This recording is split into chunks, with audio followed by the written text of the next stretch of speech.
Hello everyone, hope you're doing well. I thought I would talk a little bit about Enlisted today, basically because over last weekend we played about 36 hours of it. This was because a bunch of Twitch drops were going on for War Thunder and Enlisted, and I wanted to make sure that there was enough time for basically anybody and everyone to get some free stuff. At the same time, before we get into the topics of the video, just want to let you know, in Enlisted right now, Operation D-Day, or basically the Normandy campaign, is going to be available for the next few days from the 12th to the 18th of January. So if you have access to Enlisted, make sure to give it a go. So, you can have a go with the American forces and the German forces along with the USSR forces in, of course, the Battle of Moscow. So check that out on the website of Enlisted, or, just open the game and have a little bit of fun. So let's talk about my experiences with Enlisted on the weekend. Generally, I would say it's very much split into a few parts. There was quite a lot of negative, a decent amount of positive as well, and we're going to try and address each point in this video. So the first one is the movement. So the movement of Enlisted is generally pretty good. What I mean by this is the movement of troops and the general way that you move in the game has a lot of features which work pretty well when it comes to just moving around, especially on the maps that they've created.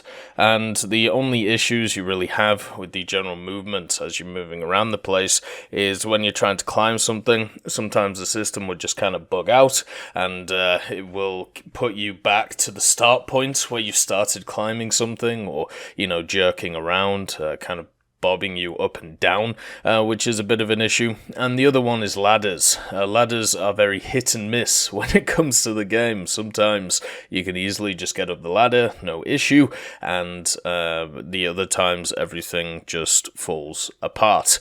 So yeah, it's a little bit of a problem, but generally climbing through windows, sprinting around, moving, turning, all of these things, they feel quite nice. The flow of the game when it comes to moving to each position, whether it's in the domination or the assault game mode, everything moves really nicely, and I think the general movement is good. It just needs a little bit of tweaking when it comes to climbing stuff. Now, the next one is the weaponry. Now, the weaponry feels very nice to use. Some of the guns have kickback, others don't. Pretty much every set of weapons has their own little unique way of playing, and I think that is really nice. It's something that I definitely value in a game.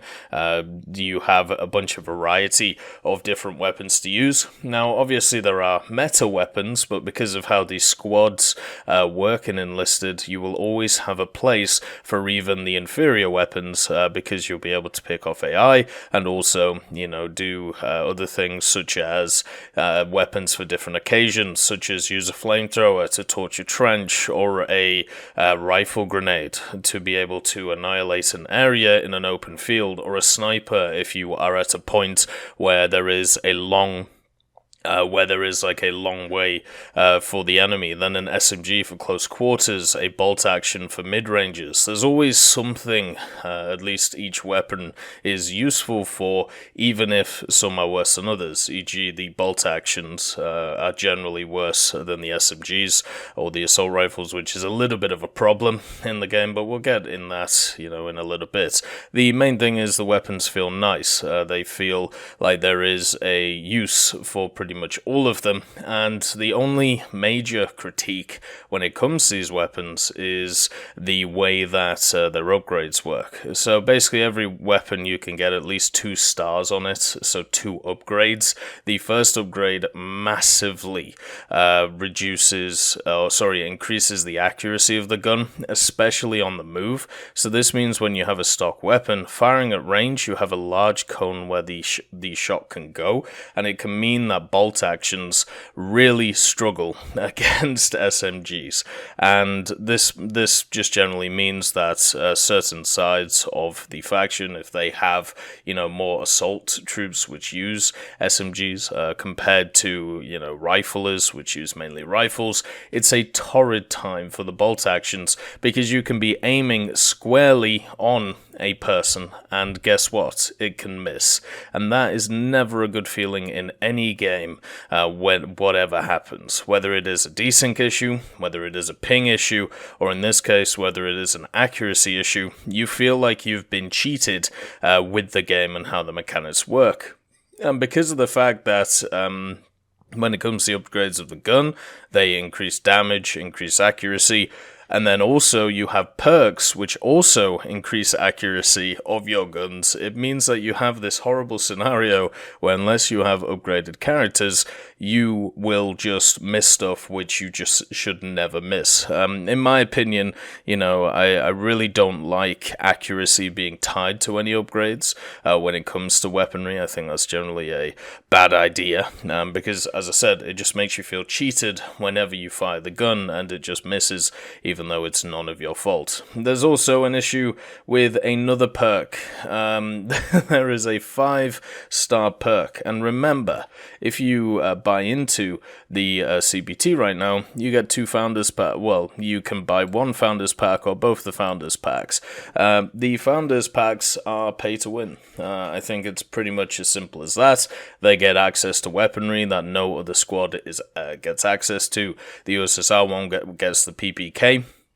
The Germans get the MP41, and just to tell you how powerful these weapons are, the most efficient weapon which got the most kills last year in Enlisted was the MP41, which is the premium gun for the Germans. It has hardly any recoil, and it has a really nice clip, and is just really, really good. It's as simple as that.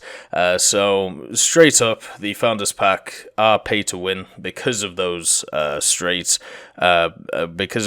weapons, but the perk I want to talk about, which is, as I said, a 5-star perk, and the reason why it's important for these premium packs is because you get 5-star people straight off the board.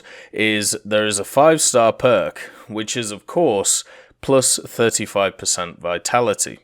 Now, vitality is health, basically, in this game. So, before you even start, if you are, let's say, a 1, a 2, a 3-star, you don't have any upgraded guns, you're just trying to make your way in this world, you go up against a person who has 135% health, and you have 100%. And this means that you cannot, with your guns, reliably one-shot the enemy, and also, at the same time, they have a health pack, so unless you headshot them, they're able to revive themselves and get up and go again. All this same time, they're using their SMG or assault rifle, whatever you want to call it, and they are just mowing you down with very little recoil, spraying bullets in your direction while you are trying to reload a bolt action. You can see the problems with this. It's a real issue, and it pretty much means that the weaponry for those premium ones, coupled with the perks that they have access to straight away, make the new player experience absolutely terrible, because of the fact that you have this concoction which is designed just to absolutely annihilate you. It would be like in War Thunder if they sold a 10.7 Leopard 2A6, or Leopard 2A7 even, because you can't get it in the game yet. So let's say Leopard 2A7 with upgraded armor, better gun, better rounds than what we already have in the game, and also you were given an ace crew with it for free. That is, and also it would never come to the tech tree, right? That would be the equivalent to what these packs are when it comes to the Founders Packs. So if you're not using them, you are in a terrible position, because one of the packs is better than the other one, e.g. the German one is better than the USSR one, because of the fact that the gun has less recoil and less kick, and it's easier to use. It means that it's very, very annoying to play against, and if you're using any other squad, you are put at an inherent disadvantage with doing this, and because there is no matchmaking by squads, there is only an SBMM system in the game, a skill-based matchmaking system, but I don't think the game is populated enough yet for that to matter. It means that you're just going to get annihilated from day one. Not too fun. The next point is the AI. So if you didn't know how squads work in Enlisted, is you control one of the squad and you can quick switch between them as you go. So you can use them for different areas and different points. And the squad will generally follow you around. You have some very simple things you can do with them. You can tell them to follow you, heal you, give you ammo if you're out. Another thing you can do is kind of tell them to go guard a point, and also tell them to stay in an area, but once you go so far away from them, they will then follow you again. So pretty much it's a very simplistic system when it comes to the AI, and it generally works pretty well. I don't have too many issues with it. The AI is a little bit dumb, but this might be the fact that I was using 1-star to 3-star AIs compared to the 5 stars that the premium packs get. And maybe that was the issue with them, but they were getting kills, they were able to do stuff in the match, which was really nice to see. So I think overall the AI is okay, and the other nice thing about having the squads is it means that if your player or character gets downed, you can quick switch to another one and keep fighting in the battle. One of the problems I have with games like Arma, Red Orchestra, things like that, because I'm not a good FPS player, I'm a pretty bad FPS player in general, my eyes just aren't good enough and my reactions aren't there anymore. It pretty much means that if I get downed, I can be straight into the battle straight away again and be playing, fast-paced, go. And the problem with Red Orchestra and others is that isn't the case. I get hit, then I have to wait, then I go in again, then I get hit again, then I have to wait. Whereas Enlisted, quick action.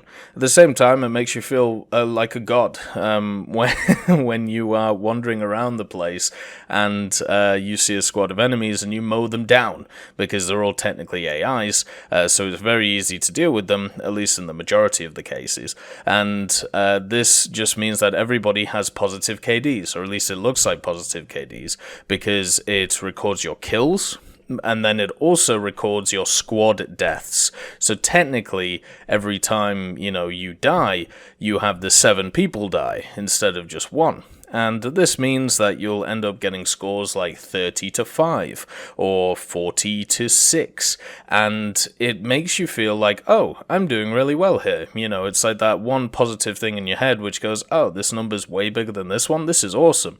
So that is really nice when it comes to the AI. It would be nice if there was a little bit more to it, the AI. Maybe you could put them on gun emplacements, maybe you could task them to build things when it comes to the engineering class.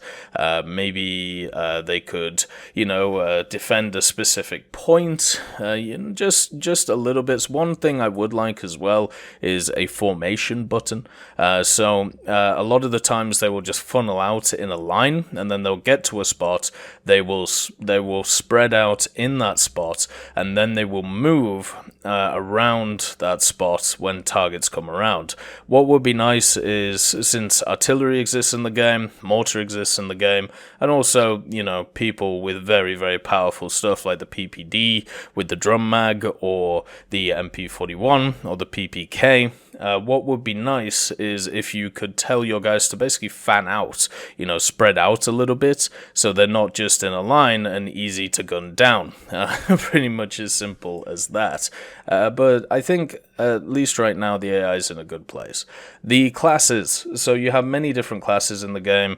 You have your standard trooper, who is a rifleman. You have an assault class. You have an engineer class. You have a mortarman. You have also, a radio man who can call in artillery. You have the flamethrower. You have a ton of different people, including snipers and stuff like this.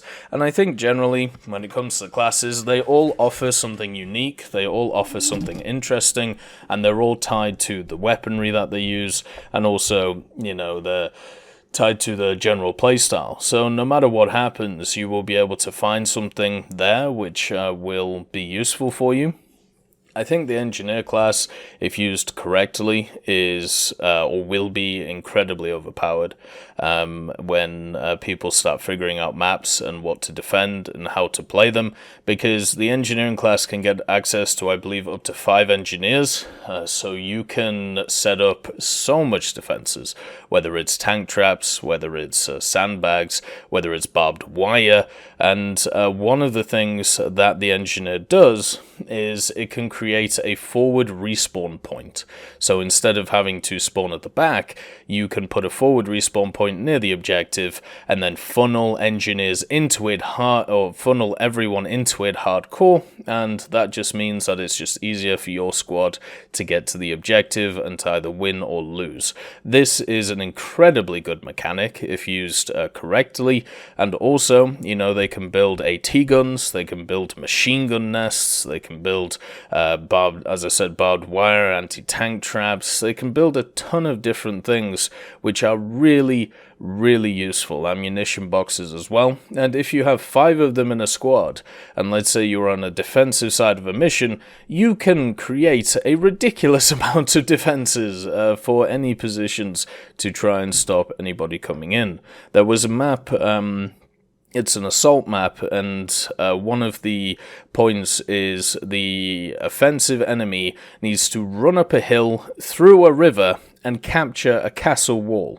It's as simple as that. And if you are left, let's say for 5 minutes, while they're trying to capture the point at the bottom of the castle before they have to siege the castle, you can create an amazing defensive line which will never be broken. And you can do this with the engineering class as long as people give you space, and as long as you're not getting steamrolled. The engineering class can slow up the enemy so much, it is just insane.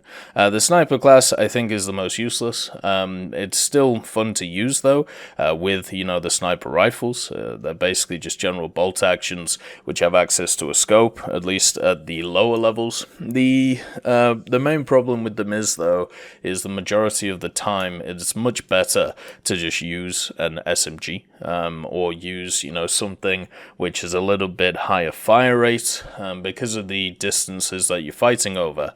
So therefore the sniper rifle doesn't, you know, have too much of a use. The trooper class is also not exactly the best. Once again, bolt actions versus stuff like MP28s, PPDs, BPKs, MP38s, MP41s. It doesn't go well for the standard rifleman, especially, as I said, if they have the perk, which means that one-shotting individuals is not easy to do.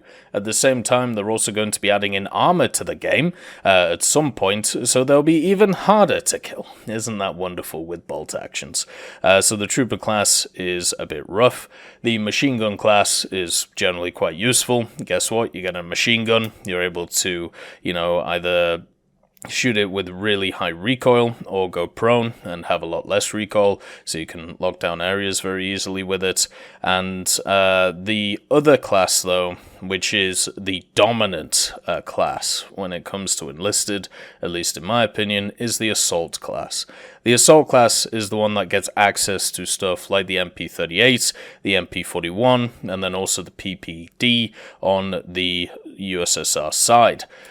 What you have with these weapons is a wonderful system where, because they're the only ones to get access to them, pretty much you put one of them in each of your squads, you use them as a main person, and you just mow down the enemy, while the secondaries that you have in that squad, they end up being like the utility individuals, or the ones you switch back to for general occasions. The assault class is the most powerful, it can put out the most DPS out of any class, and because the majority of times you are fighting in this game, you are fighting at short to mid-ranges, that is where the guns are powerful. I will always take an SMG over a bolt action in this game, because I feel like I am much more competent with it, because if I miss a bullet, that's fine. I can just fire about 10 more, and hopefully some of them will hit. Whereas with a bolt action, you are pretty much one and done in a lot of scenarios, because if you miss, guess what? The enemy is coming towards you with an SMG, and there's not a lot you can do about it. So there is a problem with the class balance right now, where the engineers, if left alone, are going to be too strong. The assault class is already the best class, and oh yeah, once again, guess what all of the premium squads are? That's right, assault classes. They have full assault classes. Yes, they are very much pay to win. But the fact is, each class does have a little bit of a use, and there always are going to be classes which are worse than others. We're going to have to see in the future how they try to address this. But you'll end up seeing what goes on. Unfortunately, right now, when it comes to Enlisted, there hasn't been a balance update or a balance change very much recently, so hopefully at some point that will happen.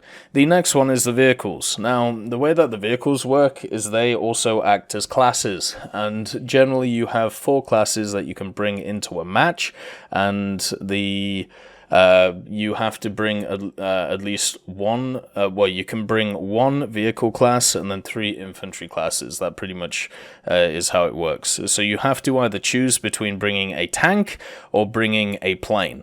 And at least in my opinion, I had a lot more fun in the planes than the tanks. I thought the tanks were actually pretty well balanced when it was against infantry. The way that the scopes work, you're in the gunner view of the tank. This pretty much means that, you have a limited FOV. You can go out at the top of the cupola with a commander if you have one, and if that happens, then you'll just get shot, but at the same time you'll have more visibility.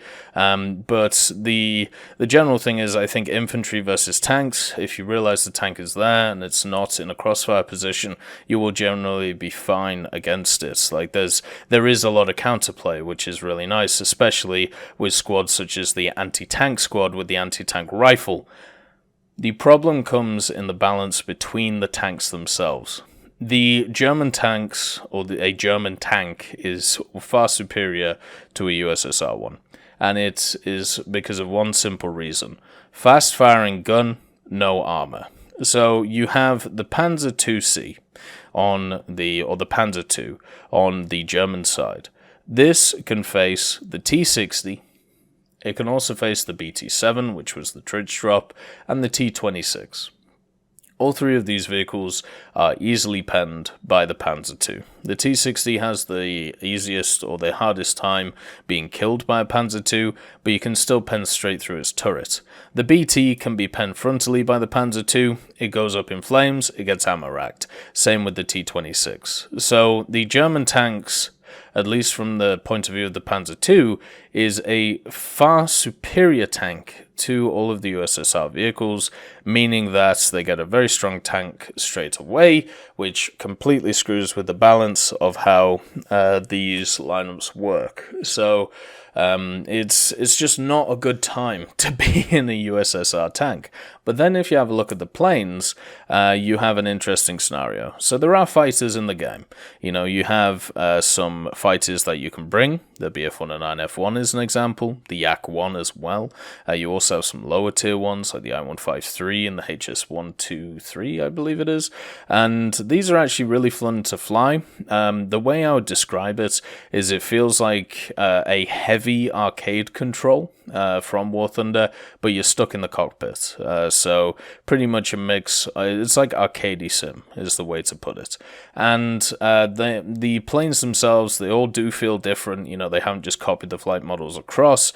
They do feel nice to use, but at the same time as that, there is no point in bringing a fighter. Being in a fighter is a detriment to your team because it is one of those hard counters which you are hoping that the enemy team brings out a bunch of planes so you can deal with them. But the majority of the time you will not be able to engage them before they get their bombs off. Therefore, you can't even engage them at that point. And also, the attackers that you get, the Ju-87 and the IL-2, they are completely sufficient at dogfighting each other for there to be no need in bringing a fighter into the game. So unfortunately, that class is kind of useless right now. I wonder if they're going to do anything with it, or they're just going to keep it the way it is, and people will only bring attackers instead of fighters. Now, the IL-2 versus the Ju-87. Ju-87 gets a bigger bomb, gets a 250, but it's also more maneuverable than the IL-2, but it only gets one bomb drop. The IL-2 gets 4 100 kilo bombs, so it gets 4 separate bomb drops, plus it has the 20mm cannons. I think overall the IL-2 is better. So on the ground, the Germans have the advantage in the tanks. In the air, the USSR have advantage in the attacker, even if the Ju-87 is much easier to handle than an IL-2. The IL-2 can do much more damage on the ground. I also think it's kind of nice how they've kind of balanced planes. It's quite hard to see from the plane since you're in a cockpit view, the ground. And this pretty much means that it's just much easier to play the ground game without fear of just being bombed constantly and very, very aggressively. That doesn't mean that there aren't like key areas of the map which are very easy to work out where normally there are troops sat, and also, you know, getting killed through buildings by bombs is a bit of a problem, and also by grenades and stuff like that. So yeah, that's a bit of an issue, but overall it's not too bad. I think the vehicles are a lot more balanced than I thought they would be, and I'm happy about that. Now let's talk about overall balance in general. So this is the biggest issue with Enlisted, and it's going to be the biggest issue going forward, and it's what's going to kill the game. Like that's the way I see it, right? Well, actually, no, it won't kill the game. It will just kill half the game. So the first 2 days, Friday and Saturday, we spent basically 2 whole days playing the USSR, and then we spent Sunday playing the Germans.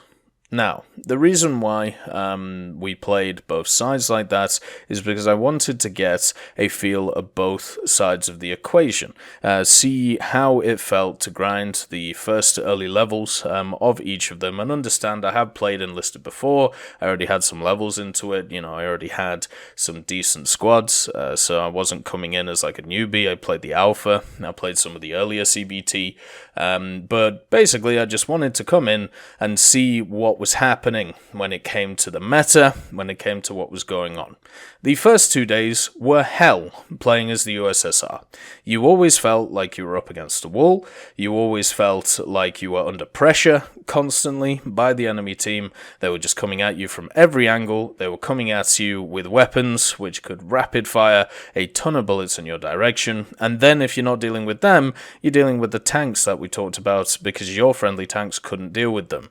The whole time, it was just running against a brick wall and trying your best to try and get through it, and the majority of the time we failed.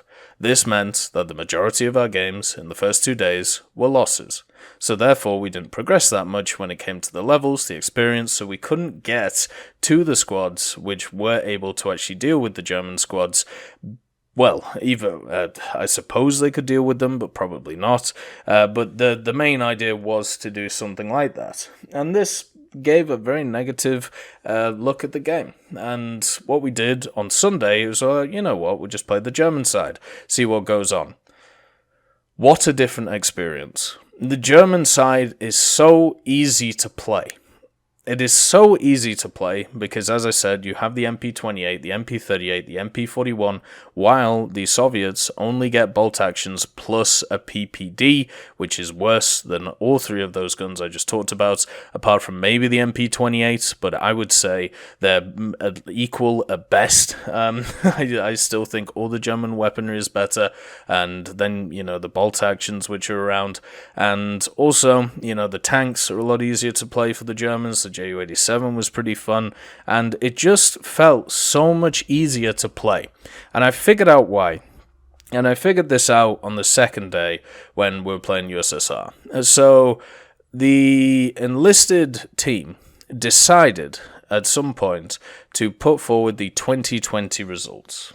So this was like a basic breakdown of some of the facts about the game, which were the best weapons, how many battles were there, where did you fight, all of this stuff, what updates went out. And they decided, now I'll leave a link to this in the description so you can have a look at it. They decided to put in the most efficient weaponry and also the win-loss of both sides of the equation. Okay, so they put in the most efficient weaponry. The two most efficient weapons were the MP41 and the MG13. Okay, two German ones. And then when you have a look at the starter weapons, the Mosina 1907 and the Kar 98K, they're not starter weapon, well, they're pretty much starter weapons. They were pretty close in the amount of kills that they got, but way out ahead by 1 million frags was the MP41, which is the German premium weapon that you can only get by buying the Founders Pack. Now, from this, you could probably guess that a lot of people were playing Germany, and this is what was happening. Now, if you have a look at the victories, which is there as well, the victories, the Germans had basically a 56% win rate last year. Now, if anything, when it comes to any other game, has a 56% win rate, that is seen as broken, or that is seen as incredibly good. All you have to do is look at other games. Go and look at League of Legends. If a champion has over 55%, it is seen as broken. Go and look at Dota, World of Tanks. If a vehicle has over 55%, or if a player has over 55%, that is seen as incredibly good. The Germans have a 56%, at least in 2020, in Enlisted. And then when we started playing Germany, and when, we started just relaxing and having a look at everything, I realized why and what was going on. So, when you start a match, what was happening was the German team would have 10 players on it. It would have 10 human players, and therefore they were commanding up to 7 people at a time, meaning you had 70 people on the German side. When the USSR side was shown, when you tab in and have a look at it, it would be 3 to 5 players. So therefore you had double the amount of people who were starting the match again on the German side against the USSR side. This means that you had technically double the resources, so you had that initial advantage and you could push from there. Then, over the course of about 30 seconds to a minute, the rest of the squads would go in. The rest of the USSR would turn up. And they would have very odd names. They would have names which would be names and then numbers. And generally, what this shows is bots. So basically, a lot of the time, at least in my opinion, what was happening is you would have a full-strength human German team versus a half team of humans of USSR, and the rest of them being bots. If you want to have a look at any of these games, they are on the Twitch channel, the weekend, Friday, Saturday, and Sunday, and you had whole squads dying 5 times without getting a single kill. So whole squads from the USSR just running around over and over again, not killing anything, not even touching anything. Now that, as a person who is a bad FPS player, is impossible if you are a human. It is impossible to not kill even just one target when it comes to this. And there was half of the USSR teams doing this. So this meant that it was a breeze playing Germany. You could just wander around, you could build whatever you wanted, you could do whatever you felt like because you weren't under this constant pressure. And this meant that more people played Germany. And more people play Germany, and more people play Germany, and it's going to get to a point in this game where you only can play Germany, because if you play the USSR, it is a horrible experience going forward. And this is the problem with Enlisted, it is the problem with historical matchmaking, and it is the problem of setting up scenarios where it's just one side versus the other. People figure out which side is better, even if it is slightly better, and they flock to that side. Then, because they're winning more, they unlock more levels, which means they unlock more squads, which means they get access to better equipment, and then they win harder, and it becomes a huge snowball effect, and it is impossible to recover from, because all those people who would be doing it in the USSR tree, they're not winning as much, therefore they're not getting as much XP, therefore it's taking them longer to get to those higher levels, therefore they're going to give up more, and they're going to change to Germany. And that is exactly what I saw this weekend. I saw a massively unbalanced game in favor of one side. And that, to me, is the problem with this game. It is the balance that, is found. And this isn't just from my experiences. As I said, you can literally have a look at the 2020 results for Enlisted on their website. They proudly put that out there. They proudly talk about the win rates and, put them right there. Now, for me, I think this was a terrible decision because now everyone's just going to look at that. And as I said, they're just going to pick Germany. And you can ask anybody.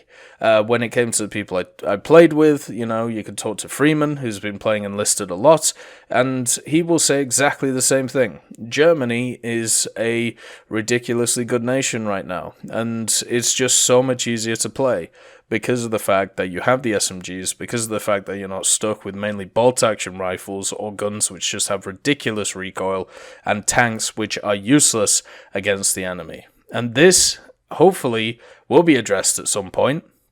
Hopefully this won't just become a game where it's just players versus bots, but at least right now, that is the end. That is the end of the tunnel for something like this, because it just becomes one side is unplayable. Now, if you want a game where you just beat up on bots all day and just randomly grind, yeah, fine, fair enough, but it does mean half the game is never played, and to me, that cannot feel good at all. So right now, when it comes to Enlisted, I had a pretty fun time over the weekend playing it, even though a lot of it, as I said, was just smashing head up against the wall. It's a game which I could play for 2 to 3 hours at a time, put down, and then play it 2 to 3 hours the next day. It is not, to me, like an RTS game which I could play all day, or War Thunder which I can play all day. It's just a game which is, fun in short bursts, and that's, what is going to be good for it. But at the same time, I'm not going to play this game until they release a balance patch, because right now it is an extremely unbalanced game and very, very rough to play if you're on one of the sides. So to me, that is the problem. Hopefully by the time this comes to OBT, which will probably be pretty soon, they'll address these issues. If not, just play Germany, because otherwise you're going to have a horrific time playing anything else. I hope you all have a wonderful day, and I'll see you next time. I'd just like to thank Teddy, John Ryman, Universe, Conte Baraka, Trigger Hippie, Eugens Terry, Ambrosius McClellan, Daniel Stanton, Martinez, B. Young, Hosest Kishore, Hans, Bareen, and Samuel Schlick for supporting the channel.